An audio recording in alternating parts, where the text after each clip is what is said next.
Hi friends, welcome to పొరిగింటమ్మ పులుగురు రుచులు. పండగ వచ్చిన, ఇంటికి చుట్టాలు వచ్చిన మన తెలుగు వాళ్ళు ఇష్టపడే స్పెషల్ స్వీట్ ఏదైనా ఉంది అంటే అది పూర్ణం బూరెలండి. అయితే నేను వీటిని బియ్యపిండి, మినప్పిండి ఇలాంటివన్నీ కాకుండా గోధుమ పిండితో సింపుల్గా ఎలా చేసుకోవాలో, అది కూడా పర్ఫెక్ట్గా ఎలా చేసుకోవాలో చూపిస్తారండి. వీటిని మేము మా సైడ్ అయితే సుకీలు అంటామండి. ఎంతమందికి వీటి గురించి తెలుసో నాకు వెంటనే కామెంట్ చేయండి. అయితే ఈ రెసిపీ ఎలా చేయాలో చూసేద్దామా? Let's go. దీనికోసం అయితే మనము ఒక ఫుల్ కప్ వచ్చేసి పచ్చనగపప్పు తీసుకుంటున్నామండి. పచ్చనగపప్పుకి నేను ఇది తీసుకున్న క్వాంటిటీ ఏంటంటే నాకు 18 అయ్యాయండి. సో అలానే ఒక హాఫ్ చిప్పు ఉంటుంది కదా, కొబ్బరి చిప్ప, ఎండు కొబ్బరి, అందులోంచి ఇంకో హాఫ్ తీసుకోండి.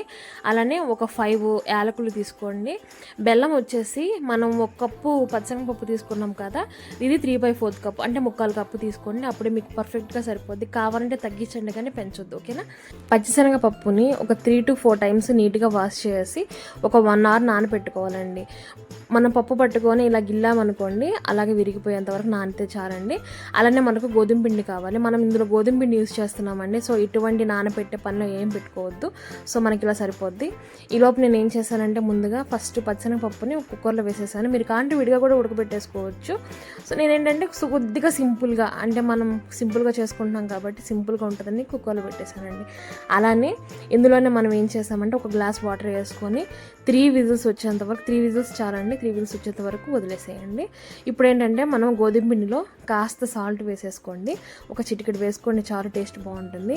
ఆ సాల్ట్ అంతా కూడాను మన గోధుమ పిండితో పాటు నీట్గా కలిసేటట్లుగా కలుపుకోవాలి.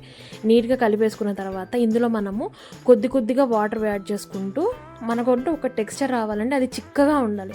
నేను చూపిస్తున్నాను కదా, ఆ టెక్స్చర్ రావాలండి. మనకు అప్పుడే మంచిగా కోటింగ్ అవుద్ది మన పూర్ణానికి. సో 3 విజిల్స్ వచ్చిన తర్వాత చూసామనుకోండి, మనకు పప్పు ఇలాగా కాస్త పలుకు మీద ఉంటుందండి. అప్పుడే మన పూర్ణం అనేది జారుగా అవ్వకుండా నీట్గా బాగుంటుందండి. ఇప్పుడు దీన్ని ఒక జల్లెడలో వేసేసి నీరంతా పోయేసి చల్లబడేంత వరకు పక్కన పెట్టేద్దాం.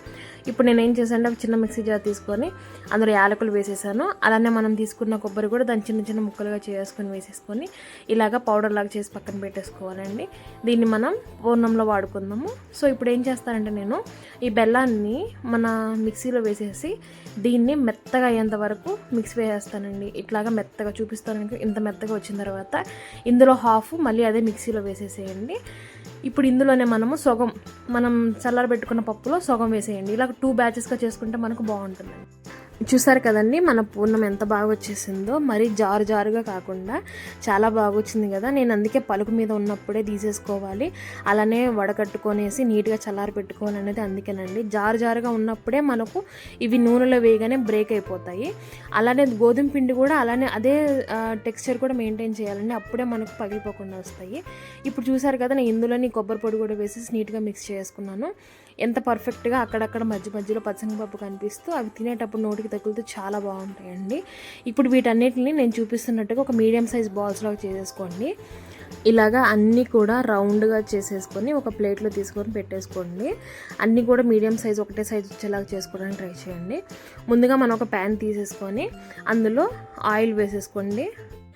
ఆయిల్ కాసేపు కాగిన తర్వాత మనం ఇందులో జస్ట్ కాస్త ఒక డ్రాప్ కనుక మనం కలిపి పెట్టుకున్న గోధుమ పిండి మిక్చర్ వేసామనుకోండి, అవి ఇలాగా బబుల్స్ రావాలి. మనం వన్స్ మనం తీసే గెరెట్లాలో పట్టుకోగానే పైకి తేలిపోవాలండి. అట్లా వచ్చినప్పుడు పర్ఫెక్ట్గా నూనె కాగినట్టు. ఆ టైంలో మనం ఏం చేస్తామంటే ఒక పూర్ణ ముద్దను తీసుకొని ఈ బాల్లో ఈ మిక్చర్ ఉంది కదా అందులో వేసేసి నీట్గా పైన కోట్ చేయండి. కోట్ చేసి జాగ్రత్తగా మొత్తం ఎక్కడ కూడా అది గ్యాప్ రాకుండానే ఉండేలాగా కోట్ చేసుకొని దాన్ని ఆయిల్లో జాగ్రత్తగా డ్రాప్ చేసుకోవాలండి. చాలా జాగ్రత్తగా డ్రాప్ చేసుకోండి, ఓకే. నీకు తెలిసిన పద్ధతి ఇది. మీరు కావాలంటే చేత్తో కూడా చేసుకోవచ్చు. నేను ఓకే అని ఇలాగ స్పూన్తో చూపించానండి. చేత్తో అయితే ఇలానే బాల్ వేసేసి కాస్త కలిపేసి మన అరచేయి ఉంది కదా, అరచేత్తో డ్రాప్ చేయడానికి ట్రై చేయండి. అప్పుడు మీకు చాలా బాగా వస్తాయండి. సో అలాగ వేసిన తర్వాత మొత్తం కూడాను వాటిని కాసేపు అలానే వదిలేసేయండి. ఇప్పుడు కనుక మనం కలబెట్టామనుకోండి, కింద లేయర్ వచ్చేసి ప్యాన్కి అంటుకుపోయేసి మనకు పూర్ణం అంతా విడిపోద్దండి, మొత్తం వేస్ట్ అయిపోద్ది, ఆయిల్ కూడా ఖరాబ్ అయిపోద్దండి. కాసేపటికి అవే ప్యాన్ని కాస్త వదిలేసేసి పైకి వచ్చేస్తాయండి. మనం ఇందాక టెస్ట్ చేసినప్పుడు అవి ఎలా అయితే జస్ట్ అలాగా మనం గెరిట పెట్టగానే పైకి ఎలా వచ్చాయో అలా వచ్చేస్తాయండి. అలా వచ్చాక వాటిని మనము చూపిస్తున్న విధంగా గోల్డెన్ బ్రౌన్ కలర్ వచ్చేంత వరకు ఫ్రై చేసుకోవాలండి. మరి మాడబెట్టుకోవద్దు, గోల్డెన్ బ్రౌన్ కలర్ వచ్చేంత వరకు మాత్రమే మనం చేసుకోవాలి. ఓకేనా? సో మీకు అర్థమైంది అనుకుంటే చూడండి వీడియో ఒకసారి. ఎలా అయితే గోల్డెన్ బ్రౌన్ కలర్ వచ్చిందో తీసిన తర్వాత కలర్ మారిపోతాయండి. సో మనకు అక్కడ కలర్ చూసేటప్పుడు మటుకు గోల్డెన్ కలర్ వస్తే చాలండి, వెంటనే తీసేసేయండి. ఇవన్నీ కూడా ఇలాగ నీట్గా ఇలా ఇవి అయిపోయిన తర్వాత, ఈ బ్యాచ్ అయిపోయిన తర్వాత అలాగే జాగ్రత్తగా, నేను చిన్న ప్యాన్ తీసుకున్నాను కాబట్టి 3 వేసుకున్నానండి. మీరు కావాలంటే కొద్దిగా పెద్ద ప్యాన్ అయితే జాగ్రత్తగా దూరంగా ఒక 5 కానీ 6 కానీ అలా వేసుకోండి. ఇలా అన్నీ చేసి పెట్టేసుకోండి. ఒకసారి చూడండి ఎంత మెత్తగా ఉన్నాయో ఇవి చూడడానికి కూడాను. ఆయిల్ కూడా చాలా ఎక్కువ ఏం తీయలేదండి, మీరే చూడండి. అంతే అండి, చూసారు కదా మనం పూర్ణం బూరెలు అయితే రెడీ అయిపోయాయి. అసలు ఎంత పర్ఫెక్ట్గా వచ్చాయో చూసారు కదండి, ఎంత రౌండ్గా ఉన్నాయో, ఎక్కడ కూడా సైడ్లు పడకుండా ఒక్క పూర్ణం అన్నా కూడా బయటకు వచ్చిందండి. అందుకే నేను చెప్పాను కదా ముందే, పర్ఫెక్ట్ కొలతలతో చేసుకుంటే పూర్ణం అంత బాగుంటుందండి. ఈ రెసిపీలో మీకు కనుక ఏమైనా డౌట్స్ ఉంటే వెంటనే కింద కామెంట్స్లో అడగడం మటుకు అస్సలు మర్చిపోవద్దండి. ఈ స్వీట్ కనుక మీరు కనుక చేయగలిగారనుకోండి, మిమ్మల్ని అయితే ఖచ్చితంగా అందరూ మెచ్చుకోవడం మటుకు గ్యారంటీ అండి. ఎందుకంటే పగిలిపోకుండా పూర్ణం చేశారంటే పెద్ద సాహసమనే చెప్పాలి కదా.